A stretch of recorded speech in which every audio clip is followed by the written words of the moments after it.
Hi, friends. This is your pal Scott Garibay, and today we are going to talk about Dungeons and Dragons and Gary Gygax and Elvis, and what is the cost of artistic success. Okay, so I am a lifetime student of the life of Gary Gygax. I study him without end. I really feel like I will be studying the life of Gary Gygax for the rest of my life, and I don't think I'll have all the answers to the questions I have. And I also don't think I'll have extracted all of the wisdom that Gary's life contained to use in this life.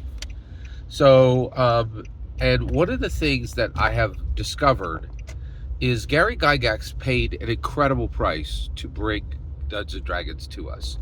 And you're not going to find this in any of the historical, the academic um, books that have been written about his life. There's a lot of, oh, why did TSR fail, and just a lot of the wrong questions, right? But the reality is, I just at multiple points, I'm convinced his marriage was sacrificed for Dungeons and Dragons. I believe that very strongly, like that he sacrificed his first marriage for Dungeons and Dragons. Um, and and at first you're like, well, that's terrible. So first of all, I'm not going to do that. I'm not going to follow him down that road. It's too hard. That's a price I will never pay. I would not sacrifice. I wouldn't sacrifice that level. I simply wouldn't. So, but he did, right? And one thing that I, there are no mistakes. There's simply the path it took us to reach where we're at, right? And so I'm not sure Dungeons and Dragons would have be here right now, 50 years later, if Gary hadn't made those sacrifices, right? And one of the things, the reason why I'm very confident that that's true, is specifically the Elvis film. So I watched the Elvis movie, and it was very clear at the end. Elvis paid this horrible sacrifice for. He paid terrible, terrible sacrifices for his art to make his art successful. Right? He became addicted to recreational substances, and there's some evidence that Gary struggled with the same problem in his lifetime. Same sacrifice, right? And then Elvis. A lot of people believe his divorce was, 100% connected to his work, his success in art. But more than anything is this question about. So at the very end, Elvis was given a yay boo. He is the first person to have a Las Vegas residency, right, where you live there, right, and you're treated like a king, but every day you perform like 1, 2 shows, right, and it's literally you're just installed in Las Vegas for years or even decades, right? And it's definitely a thing. Like you could be like you get installed in Vegas, they have you for years, and they get to entertain millions of people, right? Hundreds of thousands, if not millions of people, and they get an experience that they can't get anywhere else. But you become a millionaire, right? But when this was done, um, there's a lot of evidence that at first this was like a nightmare. This was a dream come true, right? Got everything he wanted. He could gamble as much as he wanted. His manager could gamble as much as he wanted. And he got all the food he wanted, all the women he wanted, everything. Like everything was just brought to him, right? Like a king, right? And he partook, right?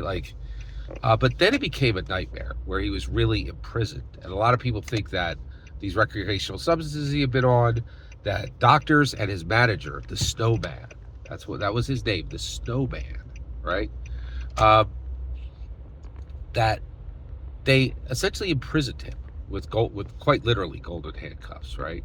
And kept him there for years past when he wanted to be there, and just like really was using him like a machine, right? Like it just like just wind him up like a puppet, and let him do his dance, and then shut him down for the day, and take him down with drugs, then bring him back up with drugs, and do the show, and and the sacrifices were abominable, right? That he made from his life, right?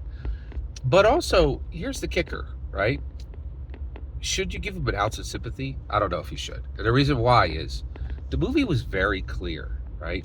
This manager that did this to him in his later years, that did this to Elvis, on day one, he told him, I am a con man, and I'm going to con the world for you.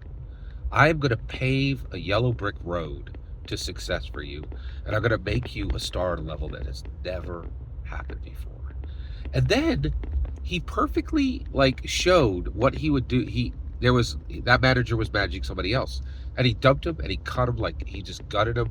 Whoa, he just gutted it, like this other star that he had in front of before Elvis, or actually when Elvis arrived.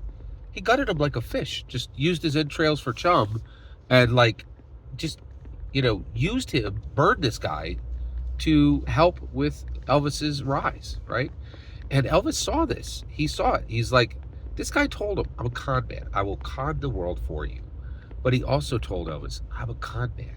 And Elvis saw what was coming, right? And he stayed. He stayed. He made the devil's bargain, right? And frankly, did it work?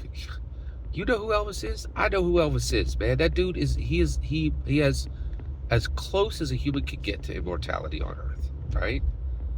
Were there any mistakes made? It's a good question. The reality is, I think the end of the answer is, if you're going to succeed at a level that Elvis succeeded, if you're going to succeed at a level that Dungeons & Dragons is succeeding right now, it will be a path of sacrifice. Incredible sacrifice. And this is one of the reasons why no OSR and no indies are making it right now. Kelsey Dion right now, she's poised. She is so perfectly poised. I actually think she's sitting on the Dungeons & Dragons. People keep waiting for the Dungeons & Dragons killer to arrive. It's already arrived. Shadow Dark is the Dungeons & Dragons killer that's suppressed by its own creator, Kelsey Dion. She doesn't want to pay the price. She doesn't want to sacrifice the way Gary did. She doesn't want to sacrifice the way Elvis did. And that's why Shadow Dark remains small, right? If you're going to succeed at the level Elvis succeeded, if you're going to succeed at the level that Dungeons & Dragons is succeeding right now, that path is only paid with horrific sacrifice, in my humble opinion. Every single word you just heard is my humble opinion. Not a single thing more and not a single thing less. The most important part is when I get to hear your humble opinion. When you get in the comments and send your traffic. Please consider subscribing and have a fetch millennium.